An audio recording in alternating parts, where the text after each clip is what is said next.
Now, Alfred's either pissed himself. No, it's baby oil. I'm in that Diddy life.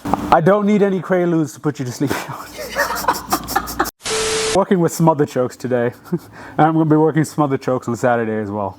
I don't really need an arm in or anything, just some chest sweat will work. I'm kinky like that.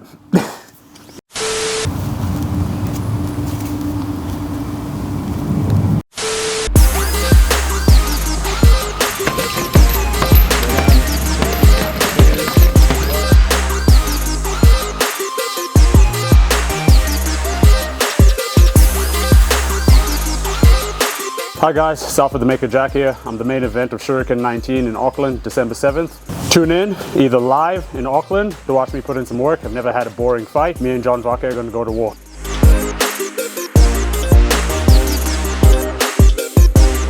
My thoughts on John, he's had a lot of fights. He's the type of fighter I like to look up to. He's fought everyone. 10 years ago, he fought Israel Adesanya himself. We have an unfortunate commonality when it comes to victims of one-punch criminals. This fight with John, he's scrappy. He comes out to fight, and I come out to fight as well. I can't wait to throw hands with him. CKB has been a team I think everyone in Oceania has been kind of jealous of, whether we like to admit it or not. They've reached the pinnacle of where we all wanted to reach and take our teams into that big stage and stamp out names and wherever we are. It's an honor to fight them. Can't wait to put in the work, get Ben Power a better win over CKB. There was a couple of fights in your division that were probably a little bit of interest. One was obviously Cam Ralston and Blair Bretag. Cam actually called you out after his fight. Have you got any thoughts on that matchup first of all? Me and Cam were supposed to fight this weekend. I'm pretty consistent in what I want this first year or two to be. I want challenges, I want fights. Cam's like a step away from disappearing into the UFC. So Ben Johnston retired. I don't want to lose another one of these high-level guys and learn what I need to learn before they disappear. So I want Cam. I want that fight. Two Sydney boys throwing hands or throwing gogo platas. We got jiu-jitsu. We jiu-jitsu it up. It'll be a fun fight. I want to fight as many people as possible and get as much as possible and get as much experience as possible. Yeah, I'm not really out to personally call anyone out because I don't really think about it that way. I see styles, I see opponents, I see sizes, and then at this point I've learned from my amateur career, you can call out everyone under the sun. It don't mean shit. It's about availability, who's there to fight and who wants to fight, and if the odds make a match up, and then promotions which are available at the time. So I'm down to fight anyone. I've already proven that. I've fought basically everyone in the top 10, including the top 3, in my first year as a professional. Probably the most active fighter here in Australia at the moment, and yeah, I'm down to fight anyone at any time. Talk to us a little bit about that main event as well, because obviously when that fight was announced, you made the comment, "Oh no, it's like two of my dads are fighting."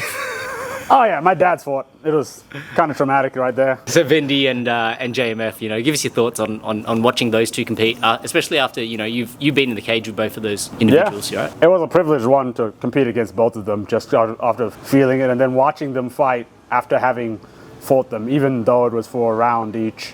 I know where their speed is, I know where their strength is, and I know how fast or how hard John hits, and I know how hard Darcy hits. So it was like watching a fight in a way that is, I don't think anyone can describe it. When you watch two people you've seen fight, you know exactly how fast they are, you know exactly the impact of the shots that are being thrown. And it was one of the scrappiest fights I've ever seen. It's like the inside work was so clean. Darcy went to his A game, John went to his A game, he had success in his A game, Darcy had success in his A game. What's sort of been going through your mind throughout this camp and this preparation? Right out of the gate, I'm immediately Minari rolling to a toe hold, and then I'm going to go to a wrist lock. And if wrist lock doesn't work, I'm going to go to a neck crank. If the neck crank doesn't work, I'm going to go to my patented gogo plata. And that's really all that there is to it. That's the game plan. I've let you know it. If you avoid it, well done, but you can't avoid it. Don't miss any other shitty subs. Fuck. Wrist lock, neck crank, toe hold, wushu finger lock, oil check. I forgot to oil check. I should have said I would have oil checked because he's a wrestler and he likes that shit. We go and wrestle Diddy style. I knew signing up for the John fight was a long task, a significantly more experienced, high-level competitor, but I needed to feel that. I needed to see how far I was scale-wise between me and him. I feel a little bit confident in the spurts of success I did have. I feel like I've improved on every single aspect I failed at during that fight and that I hadn't even realized, which was the reason for taking that fight. I'm still earlier on in my career. It's been basically a year and a couple of months at this point. It's just season 1 of a long career that's coming through, and I want to learn as much as possible, gauge every single possible weakness that I have and get it completely out of the way, so when I take that next step, which I will take that next step to the big shows, I'm not coming in with any flaws for anyone to exploit. And it's been about working all the different aspects of my game that was a bit lacking. And the camp's gone really, really good. I've been extremely tired every single time, which means I've been doing something right the entire time. And no stones left unturned at this point. Done recovery for 2 weeks straight. Feel good nation. I'm ready for it.